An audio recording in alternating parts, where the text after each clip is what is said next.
Hi guys, Kim here. Welcome to Backyard Blooms. Today's video is I really want a flower garden, but I really don't know where to start. So the last couple of days I dreamed and dreamed about this video, and Friday night I dreamed and dreamed about it and woke up Saturday morning and did my own thing, and my video came really hard to me. So anyways, went to sleep again last night, dreamt and dreamt about all this stuff. So well, yeah, this is what I came up with. So after my dreaming last night, I came and wrote down everything this morning, everything that I need to talk to you about. So I literally have, I don't know, 5 pages of stuff to talk about this morning. And I realize that starting a flower garden is really hard to some people because they don't feel like they have that creative nature to them. I am somewhat creative when it comes to drawing or doing things my own as far as crafts and that kind of stuff, because I'm really just not afraid to try new things. And what's the worst? You try it and you don't like it and you can change it, right? So anyways, in my dream that I felt like God really wanted me to share with you, and one of my neighbors reached out to me too when I did a video of my neighbor's garden design, and I redesigned their whole entire front garden, and I have a video that I'll link below.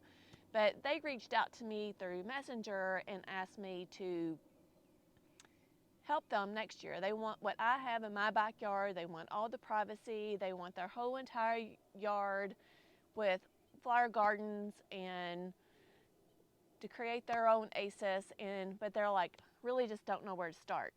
So maybe a lot of you out there are just exact same boat as them. And I watched Laura with Garden Answer for many years, so I kind of had an idea of what I wanted after I bought this house in 2019. So as I watched her for years before that, I took pictures of ideas that I like. Like, I knew that I liked hydrangeas. I knew that I wanted 3 different tiers. I wanted something high, something medium, something low. So I already kind of had that in my idea of what I wanted. And when I very first started planting in this backyard was this row of arborvitaes that were behind me. And I'm going to share pictures of years past to compared to now, so you guys don't be scared of like, oh my gosh, I could never create that. I could never make that happen, because all this did not start in one weekend. It didn't start in a year. It didn't start in 2 years. So this has taken me 3.5 years to create, and I'm still evolving with my garden. So don't be intimidated by what I've created and think that you cannot do the same, because you absolutely can. You can steal all my ideas. You can take someone else's ideas. You can look online. You can go to Pinterest and get some ideas and save your pictures. And you might not be able to create that exact same image, but you can get close, because a lot of times you'll go to the nursery and you're like, I can't find that same type of tree or that type of shrub that I was wanting. So sometimes you have to improvise a little bit.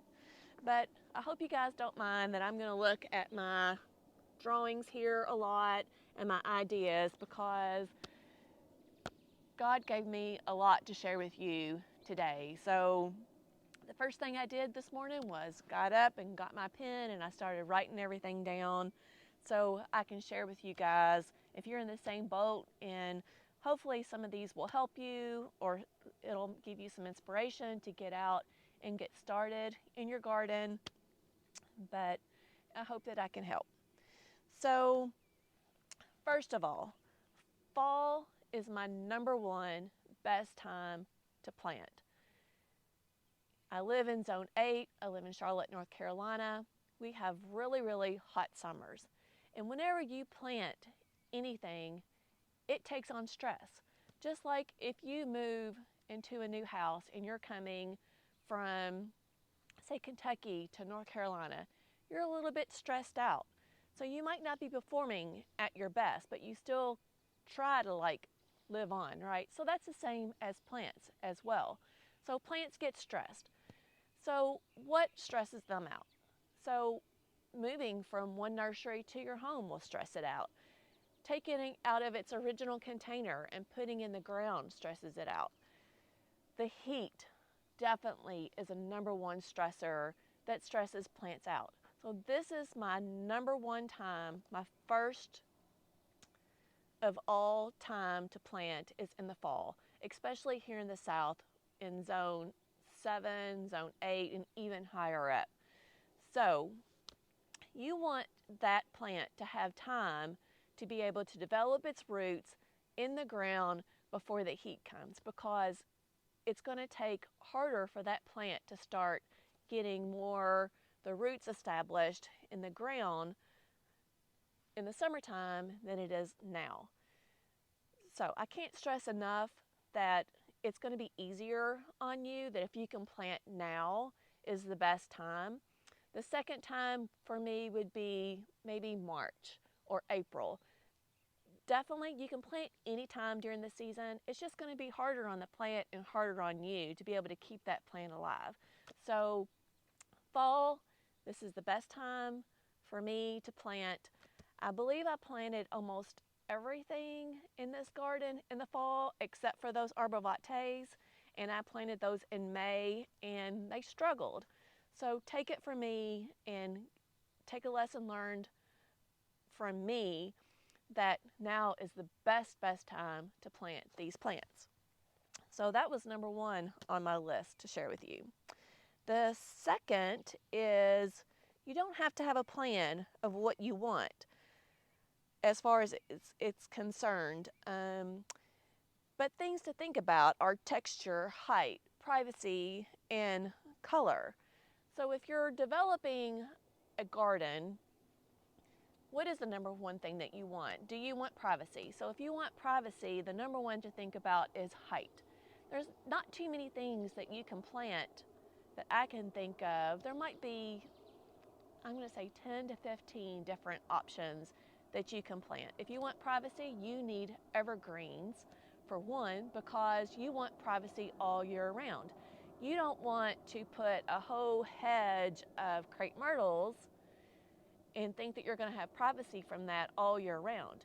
You might have some privacy from spring to fall, but you're not going to have that privacy in the fall. So if you're wanting privacy, think about something that is evergreen. So in my garden, I have the emerald green arborvitaes, I have the little gem magnolias, I have the Oakland hollies, I have the Nellie Stevens, and I have the Cryptomera radicans that I have for privacy in my garden. So yes, did I fill in with some summer interest and spring interest? Absolutely. So you got to think about all seasons. You got to think about winter. You got to think, I thought I heard a deer. Like, ah! But anyways, you got to think about springtime, summertime, fall time, and have interest all year round. And you know, like I just had an October tour here, and I went to other gardens and I'm like, didn't really have a lot of color in my October interest. So that's something that I need to work on. And right now you need to start planting for spring interest. And Jenny with Creekside just had an awesome video that she just described like 7 or 8 different types of perennials or shrubs that you can get in the garden for spring interest. Some things I had and some things I didn't. So one thing that I'm already planning for, of course, is my spring flowering bulbs. So I have annual alliums, I have tulips, and I have hyacinths that I have in my refrigerator right now that need a cool period. So I don't have those cool nights here in Zone 8, Charlotte, North Carolina. So I'm giving that cool period a opportunity to happen in my refrigerator, and then come December I will plant all those awesome bulbs and have some really nice spring color. Another one that she mentioned that I do have in my garden, and I'll share pictures with you, is the Baptisia. Now that is a shrub, or I guess it's considered a perennial. It can get as big as a shrub, but I love the color that it provides It has an awesome color in the springtime, and it has lots of great interest, and I'll share pictures with you of that Baptisia that I have in my garden. So anyway, so that's something that I'm working on right now, since I already have all my gardens established, is something that I can plant that's going to bring me that great spring color in the springtime. So another thing to think about, if you don't have any idea what type of plant that you want to plant, go to nurseries and look around. So I never really gardened. This is my very first time that I've gardened on this type of scale. Before, I did container gardening. So yes, I maybe had 1 or 2 containers on my front porch, and I would always plant those up. But this is the first time that I've gardened on this type of scale. And it might be hard to believe, but I also learned everything from prior videos. I learned almost everything that I learned from Laura from Garden Answer. I watched her for 4 years before we bought this house and before I started planting. So you can watch other videos. I like Laura with Garden Answer. Her channel name is Garden Answer. And before, I didn't even really know about Jenny with Creekside, and she just started doing some new videos. But she has an awesome nursery in Dallas, North Carolina, and she has great knowledge. So for me, like when I found out that I loved Proven Winner brand, that was my go-to. I found out on the Proven Winner website, I typed in my zone, and it gave me nurseries that had Proven Winners. And lo and behold, she was a nothing but exclusive Proven Winner annual grower. So I super scored when I found her, and I'm so happy and so blessed that I can go 40 minutes away and be able to get any type of Proven Winner brand that I want, whether it's an annual or a shrub or a tree. But go to your local nurseries and then just get ideas. Ask whoever works there, say, what's your favorite type of tree? What's your favorite flowering tree? What is your favorite evergreen? What does good in your area, in your zone? So lots of plants have a zone that you're able to plant in. They might, like most of my plants that I have here, are zoned from 4 to 8, zone 6 to 8. I can get lucky and plant some things that are from 7 to 9, like a camellia. So some people, like Laura with Garden Answer, she cannot plant a camellia because that's not going to do well in her zone. So camellias are great for here in our zone. They give you lots of winter interest, and they stay evergreen all year round. So that's something to think about when you have in your garden. And the prior video that I just posted, I just did an apple blossom camellia. So you can refer to that to what I taught you about camellias and how I planted that camellia as well, because I plant almost everything similar or the same way. So the next on my list, I already told you about Pinterest, and go to nurseries and look around. You can steal anybody's other ideas. You can go to neighborhoods and look at their flower gardens and see if there's something that you like. Take a picture and copy that, or get something that's very similar to their garden if you like it, and that is what brings you interest. All right, so another great idea that I had when I stopped, I do ultrasound for a living. I do work full time, so that's no excuse to say, Kim, I don't have time, because you do have time if you make time. So instead of me sitting on the TV and watching depressing news and giving me anxiety, I get to come out here and get to enjoy the nature and the beauty and the sounds of the birds and the smell of my flowers. So yes, you do have time to garden.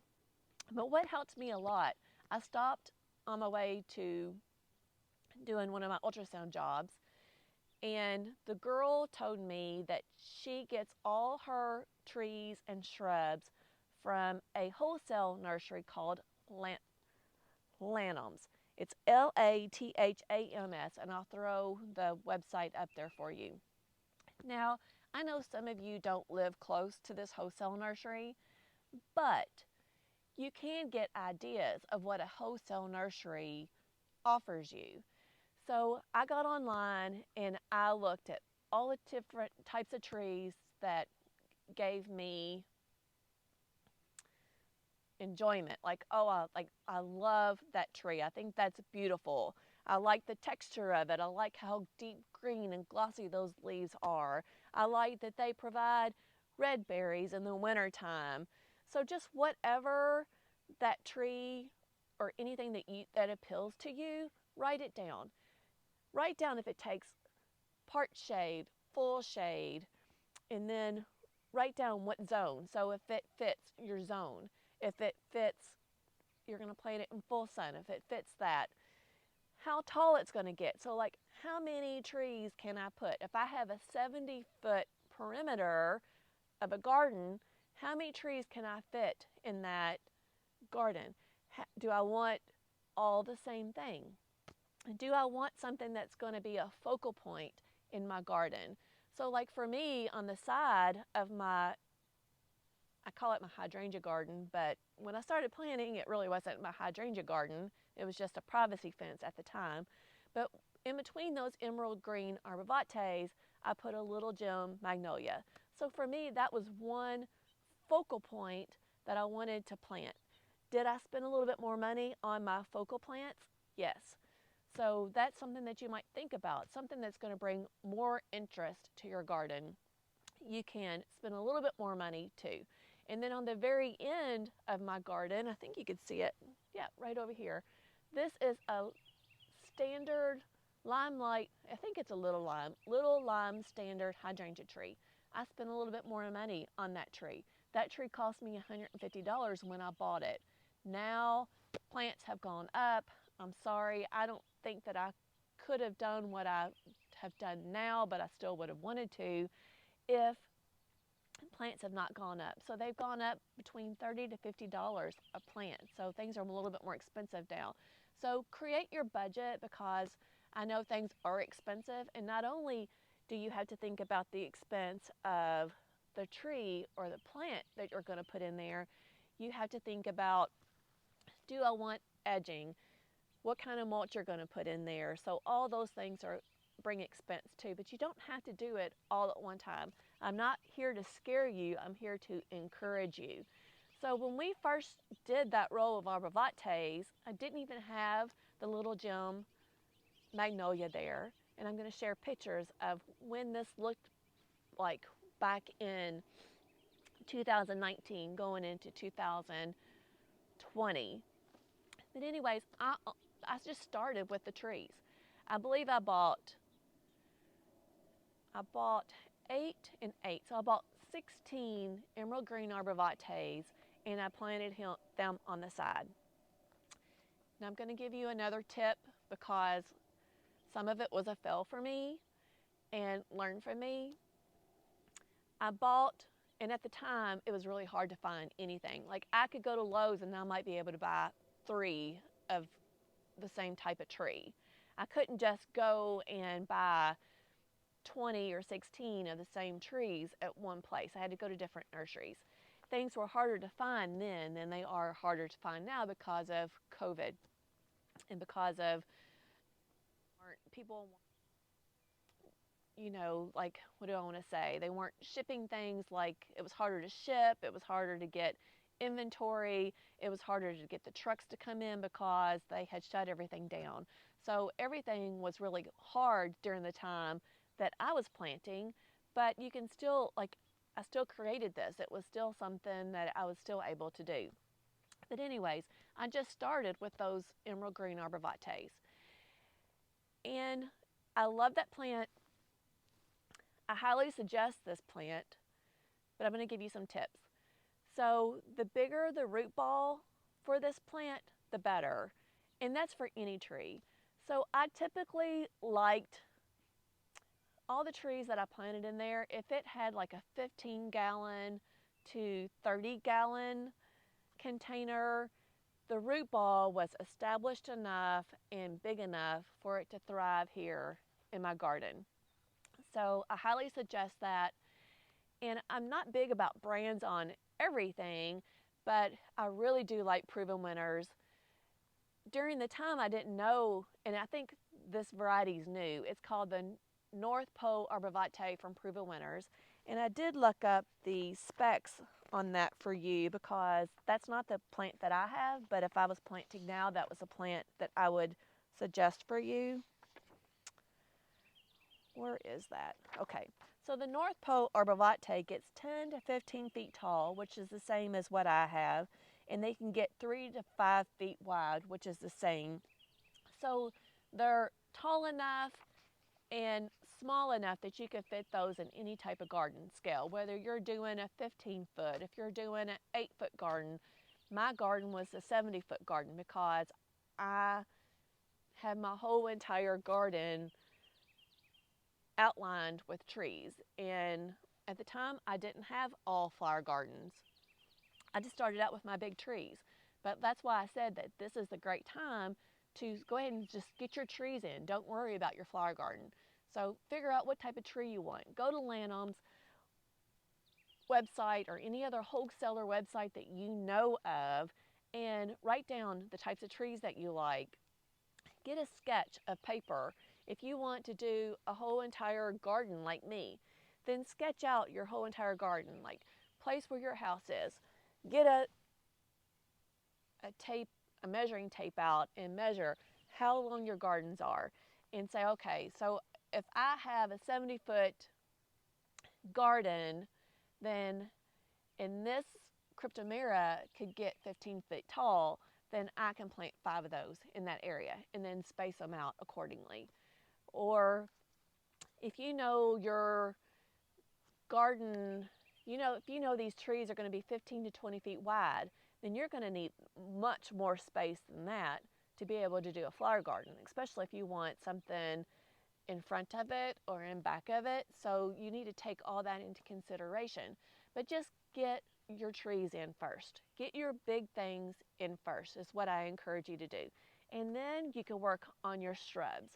And then you can work on your perennials. And then you can work on your ground cover. So that is what I encourage you to do. Don't overthink it. Just figure out what you like and start doing it. You can always dig it up and change it later if that's not something that you wanted in the meantime. But like I said, I gave you lots of ideas about taking pictures, going to nurseries, and that type of thing. So that's just to give you some ideas. So what is next on my list? And I already said, don't let the big picture overwhelm you. Just get started. And that's just what I did. I didn't really overthink anything at the time. And it kind of evolved. And I'm like, oh, like after I got this in, like I knew that that shrub's going to look good against that tree. So you want different heights. You want to plant your tall things first. So for instance, this emerald green arborvitae is going to get, say, it'll get 13 feet tall. And then I wanted something that's going to be the next level. So these little lime hydrangeas, for me, will get 5 feet tall. And then something, I didn't plant anything below that but ground cover. But if I made my space bigger, what I would have done now, but I can still make my flower garden bigger, but I would have done the emerald green arborvitaes, then the limelight hydrangeas, and then I would have done the buddleia butterfly bushes in front of that because I think that is a gorgeous pairing. So there, I just gave you a wonderful idea.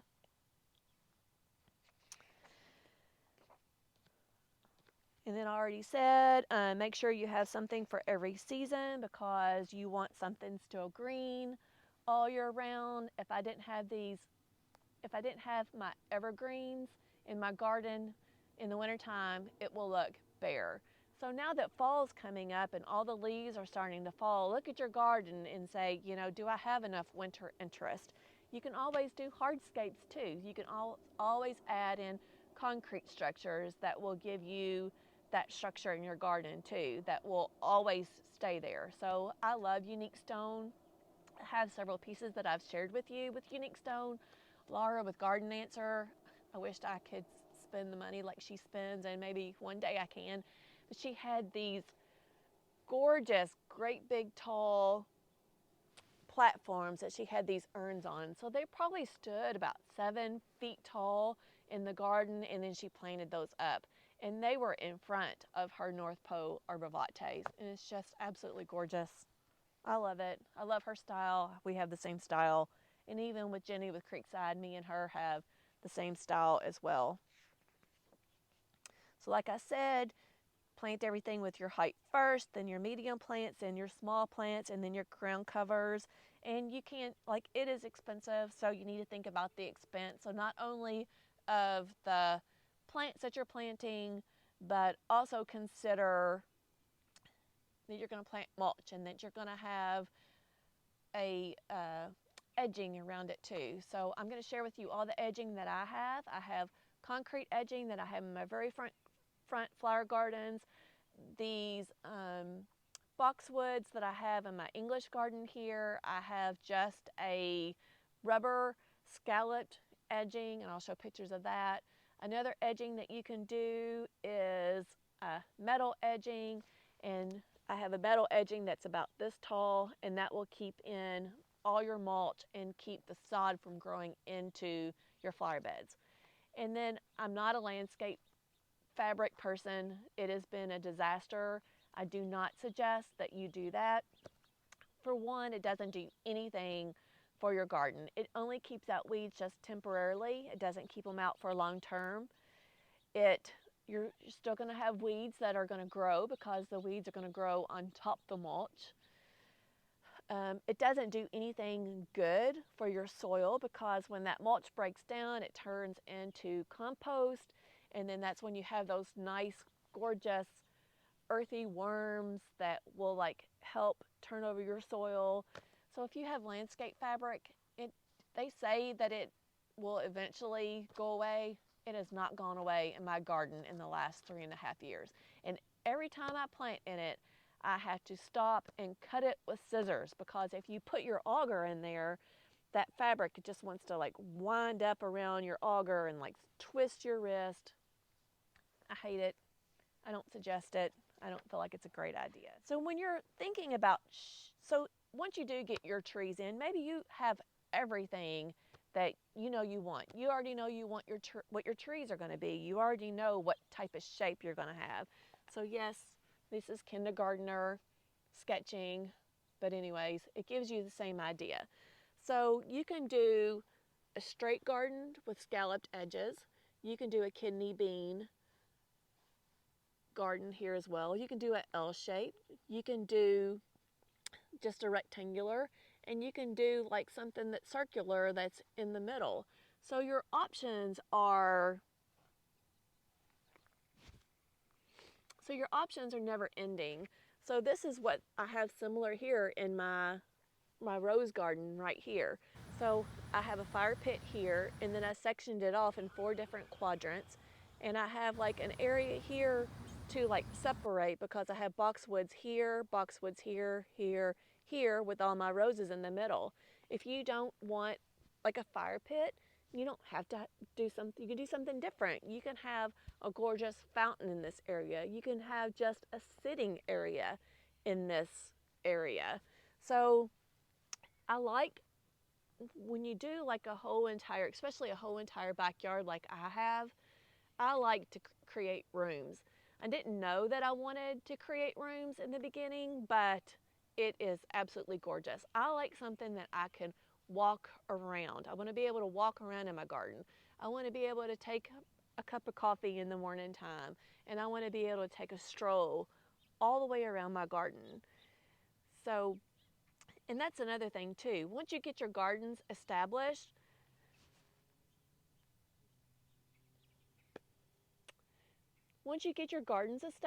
you want to be able to at least look at them weekly.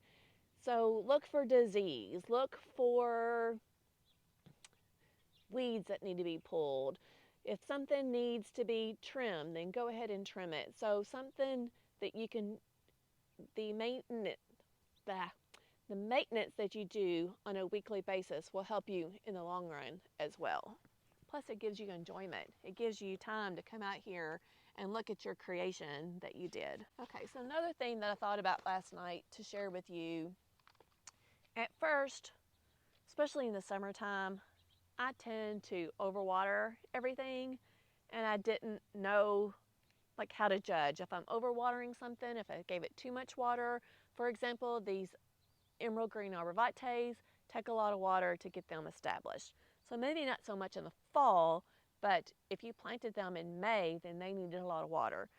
So with our clay soil, of course, if you did not dig your hole big enough for the space, or if you took out all the clay soil and added just regular topsoil, which you should not ever do, and I've talked about that in my other videos, do not do that because it'll just create like this water bath, and you're going to get root rot, and then you're going to be pulling up your trees and taking them back and exchanging them out. So, and that's another thing that I do, like the 1-year warranty is great on trees, so make sure you keep your receipts or anything that you have if you need to take your plant back. But one thing that I bought was this moisture meter. So see that it tells you if it's dry, red is dry, the green is moist, and the blue is wet. You see that there? This helped me when I very first started planting. So I encourage you, this is only like $7, $8. This will help you know, like, okay, so it's got enough water, I don't need to water it right now, because that's the last thing you want your plants to do is have root rot. And that's why I like to plant a bigger container that's 15 to 30 foot gallon, because it just helps. The roots are already established and it just is better for the plant. And the same thing I already said, buy a $100 tree and give it a $200 hole to plant in. So that's important too. The hole that you plant in is just as much important as your plant, because you want to give it to good start. That's why I like to plant with my auger, because it breaks all that soil up that's around the hole, and it's easy to backfill, but it's easier for those roots to be able to dig into the ground and get established. I use biotone for everything that I plant. It helps the roots get started and gets them developed, so that is a must for me. I do not take all the soil out. I'd say that if I planted a, just say 15-gallon container, I might use a 1/4 of a bag of compost, or I like the Land and Sea compost, to put in there just to help it give it some more nutrients.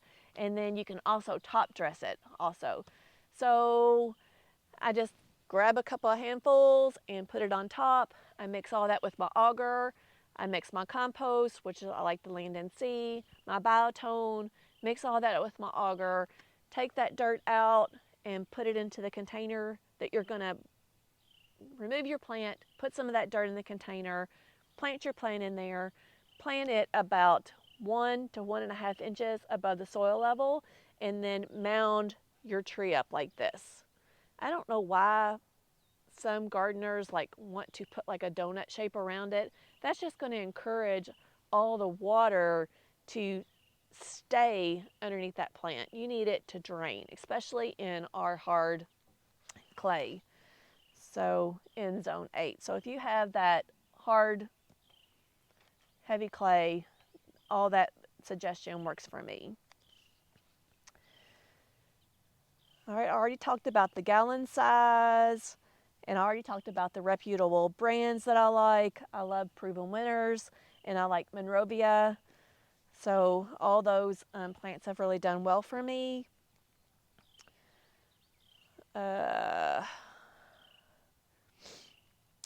When you're considering plants, pay attention to what gets full sun during the day and what gets the most shade. And if you like a plant and you don't know where you're going to put it, at least consider, okay, so where I want to put it is mostly shade, so that's not a good option to put something that's full sun, because most things that take full sun are flowering type of shrubs or perennials, and they're going to need that full sun at least 6 to 8 hours for them to bloom. So take all that into consideration when you're planting that and you're picking out plants like these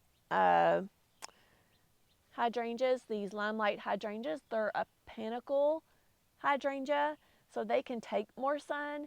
Yes, here in zone 8, if I planted them where they just got morning sun and had afternoon shade, the blooms on them last longer and they haven't turned dormant as quickly. And I'll show you a little clip of my hydrangea that gives you that perfect instance, because the ones that I have here in full sun are completely dried up, and then the one that I have on the side of the house, they still have some pretty colorful blooms on them. So, but anyways, hydrangea is called Hydra for a reason. They like a lot of water. So all my gardens I've added drip because we do have such hot summers, and I don't have time to come out and water everything because I do work full time.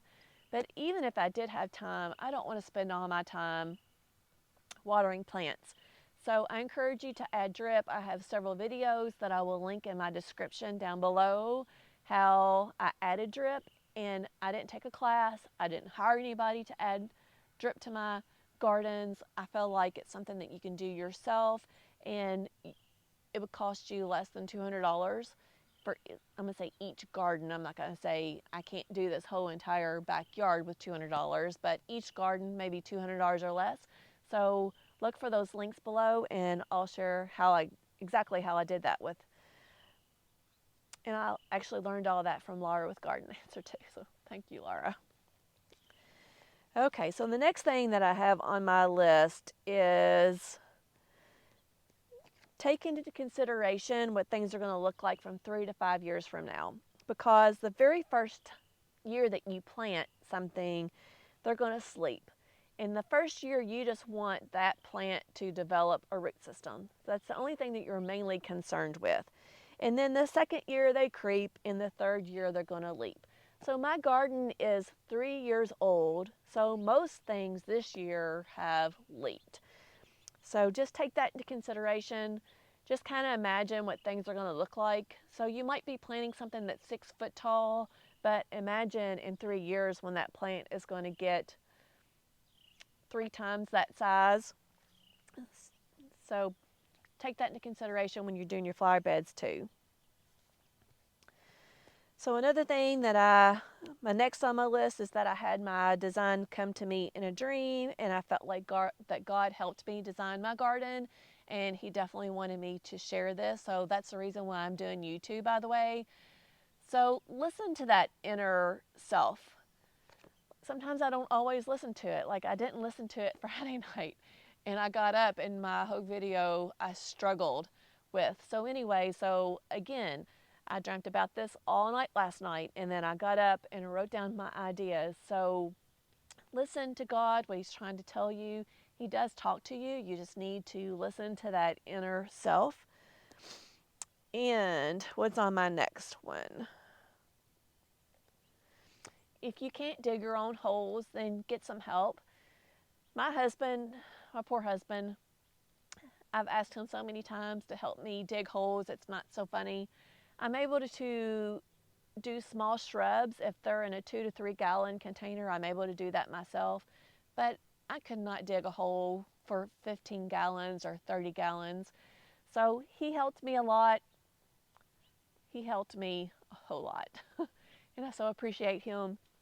But if you can't do it yourself, or you want to save the money, like I feel like I'd rather save money in plants than to save wasting my money to get someone to do the labor for me. I'm willing to do that labor. I'm willing to break my back for a weekend and get things done so I can save money, but that gives me more money to buy plants. But if you can't do that, have someone come out and dig the holes for you, and then you can plant the plants. Or you have everything there that you can oversee them plant that plant, and you can have help. So don't be afraid to hire out some help for that. I already talked about how to plant. So, and I have prior videos that I'll link down for that as well in my description. Get help from your auger. I love my power planter auger. I could not have done all the planting that I have, whether it was like small perennials or planting lots of bulbs, without my auger. So I'm going to have that link down below too. The number one thing that I like about having an auger is that it does break up the soil more better for you to backfill, and you're able to amend your products better with that as well. So augers come in all sizes, so think about that, and I'll link my power planter link below too as well. I already talked about no landscape fabric. I already talked about adding drip. When you're doing your flower gardens and you want to be able to keep out weeds, it's important to add a thick layer of mulch. So you can buy mulch at the garden centers in bags, or you can reach out to your local place and have like a whole load of mulch delivered to you. When you buy mulch by the bulk, you're going to buy it by the yards. This is not something that I knew when I did that. If you give them your dimensions, they will kind of give you an idea of how much mulch that you're going to need. If you're putting in brand new mulch in a 70-foot garden like I have, I say 70 by 6 feet. So you're probably going to need about 4 to 4.5 yards of mulch, if that kind of gives you an idea. I like the Scott's mulch. I personally like black. Some people like natural. I say, depending on your color of your house, is what type of mulch that you might go with. I have a dark gray house, so I don't think brown's going to look good for me, and I don't personally like red. I know a lot of people do, and it's just a personal thing of what color that you like. I personally like the black. So anyways, add thick layer of mulch. It also helps keep moisture in the ground, especially if you have drip. So you're going to plant, then you're going to add your drip next to the plants, but you're going to also look at the slope of your garden. So if your landscape slopes this way and you have trees here, you're going to want to put your drip in front of this tree so it will drain that way. Because if you put it in front of the tree here, then the tree is not over here, it's up here. So think about that when you're adding your drip, like how the slope of your flower garden is as well. All right, the next thing on my list is to plant for every season for fall, spring, and winter. I've already gone over that. And then keeping the weeds away, I've already talked about that. So just a thick layer of mulch, and then you have to probably put down mulch every single season. I like to do spring and fall. So whenever I'm doing some cleanup in my gardens and I'm not really happy with, once you start cleaning up your perennials and they're taking up all that space, and sometimes your garden doesn't look as great. So I like to put a fresh layer of mulch down, probably fall and spring. And then I talked about walking your garden on a weekly basis to look for disease and weeds. Don't let anything get out of control. If you do it on a weekly basis, then you're not going to let your garden get out of control.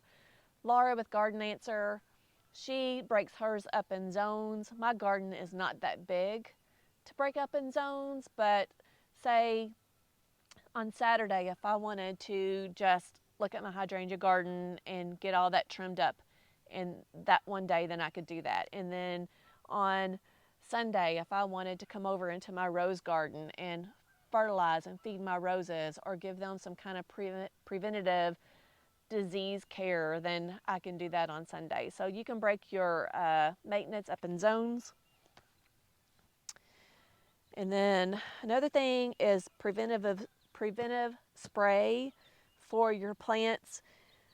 So most of my evergreens, they'll get mites. So my boxwoods, they're susceptible to getting spider mites.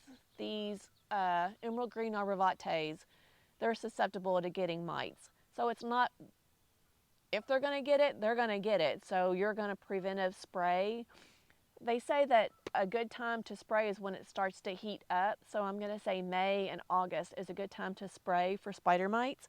Now, like my roses, I try to preventively put something down every single month. I like this rose care. It's called 3-in-1. It prevents fungus, it feeds them, and it prevents black spots. My nose is running. So yeah, so I try to preventive things instead of just wait until things happen and then taking care of them. And then the next thing on my list is to fertilize every year when plants are waking up. I like to fertilize late March. I fertilize with a natural component. I'd use Espoma products. So, and then you'll see my videos coming out when I do that. But so say for my boxwoods that are here behind me, I'm going to use Plant Tone. For my hollies, I'm going to use Holly Tone. For my roses, I'm going to use Rose Tone. Anything that flowers, I put Rose Tone on my hydrangeas because they flower. My holly tree, holly tree use Holly Tone. For my cherry tree, it flowers, so I'm going to use Rose Tone on that. So lots of tones. On the back of those tones will also tell you what they're good for. You can get those through Amazon, and a lot of nursery centers have that. Of course, I can always go to Creekside and get all that I need, my Biotone, my Espoma products. I can get my Land and Sea. So whenever I take a trip there, I'll always stock up on that type of stuff. Pike's Nursery here in Charlotte, North Carolina has it. So you'll just have to look. If your local nurseries don't have that type of stuff, you can always get it on Amazon, and I have all those links below too that you can just order directly from me through Amazon as well, and you'll know exactly what to get. All right, the next thing on my list is keep a border between your grass and flower beds. And I already talked about that, and I'll show images of different borders somewhere in this video. And then I gave an example of concrete borders, stones, my rubber scalloped border as well. I already talked about adding hardscape, such as sculptures that I like unique stone. You can find these at different places sometimes. Home Depot and Lowe's has great options as well. Sometimes it could be like an urn that you can plant in. Sometimes it could just be like I have Grace over here that I'll share a picture with you that she just gives some great interest in my garden as well. Just don't overdo it. Some people can overdo it. And then add specimens of trees or shrubs that stand out, that can be your focal point in your garden. The example from mine was that hydrangea tree standard form, or like a rose tree standard form. I love all my roses that come from David Austin Roses. That's actually almost all the roses that I have in my garden. Another thing that you can bring interest is like a trellis. I have some trellises. I have obelisk. You can put any kind of climbing vine on that, or any kind of climbing rose. So one of the areas that I happen to love in my cottage garden, I have a trellis that has a 3-way trellis, and I have a climbing David Austin rose climbing on that with a clematis, and I think that it's just absolutely gorgeous. So that can give you an idea as well. And you don't have to do all these at one time. I'm just giving you some ideas to incorporate. If it takes you 5 years to do your flower gardens, then it takes you 5 years. If you have a fence, you can also add interest to your fence. You can put up climbing roses on your fence. You can do any kind of climbing vine. You can do a clematis growing up that.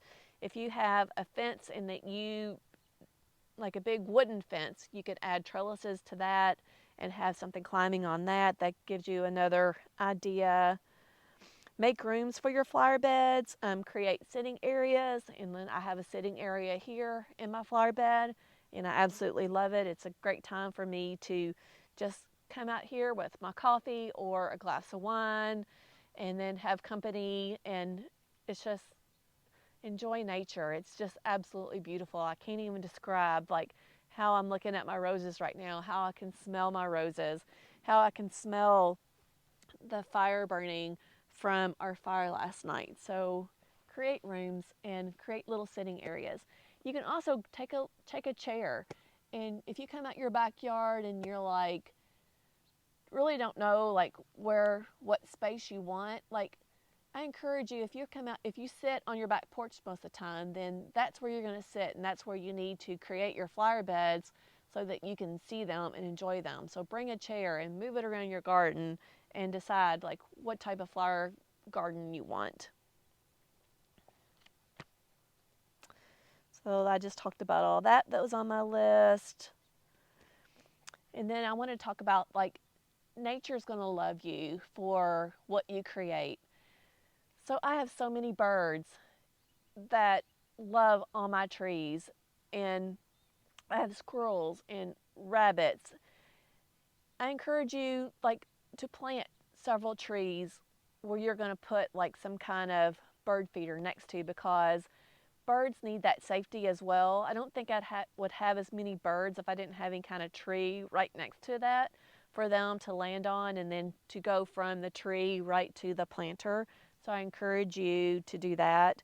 I encourage you to put out plants for hummingbirds so they'll have the nectar. You can put artificial or not artificial, you don't want to do anything artificial, but some simple syrup that you can just make for your hummingbird feeders as well. But I love to see those little hummingbirds just whip around my gardens. I already talked about time. I already told you that I work full time. I do not spend all my time out here. So if you create your gardens and do it well with a thick layer of mulch, then you're not going to have to mulch as well. And like I said, if you just spend a little bit of time each week, you're not going to spend hours and hours on time out here in your garden. Wow, so that was everything that I covered. So I hope this encourages you to get out and plant. Please don't overthink about this at all. So when you just get started, things are going to come to you and you're going to get more creative. And like I said, just take other ideas. I did. This English garden, I had no idea I was going to do this. I knew what I was going to plant along my fence line because I wanted a living fence and I wanted privacy. I didn't want to see my neighbors over here, even though I could still see them. But it takes time for plants to reach their full maturity. But anyways, I had no idea that I wanted this English garden here. And then when I went to Austria and saw their formal gardens, I kind of fell in love with this. Again, I hate to keep saying Laura from Garden Answer plants a lot of David Austin roses, so I knew about that. So you're not going to find a lot of David Austin roses in the nursery, so you're going to have to go to their website. I buy bare root, so if you find something that you like now, I like my Gabrielle Oaks behind me. I like my Boscobel roses really well. The climbing rose does okay. It's called a Scharfried. Can't say that word. Rose. But some of the roses that I have do better. The two that I just mentioned are excellent. They bloom all summer long from, I'm going to say, May, and they're still blooming. You can see the frost hasn't touched them one bit. But anyways, go on to the David Austin rose. Now is the time to go ahead and prepay. So if you find a rose that you want bare root, go ahead and pay for that rose and they'll ship it to you when it's time to be shipped. So I'll put that website down below as well. But like I said, I didn't know that I was going to create this garden until after the fact. And this is the one that I felt like God gave me the vision for. And then I also looked on Pinterest and took some ideas from that as well. So when he did give me that vision, it sounds crazy, but I felt like it did come from God, or maybe it's just something that I'm thinking about all the time and that I just couldn't let my mind rest, but I don't think it's that. But anyways, just get up, start sketching. If he gives you ideas, wake up in the morning time and start writing your ideas down so you don't forget, because sometimes days go by and I'm like, what did he want me to say? I would have never been able to say all this if I didn't get up in the morning and write it all down. So I hope this video was helpful.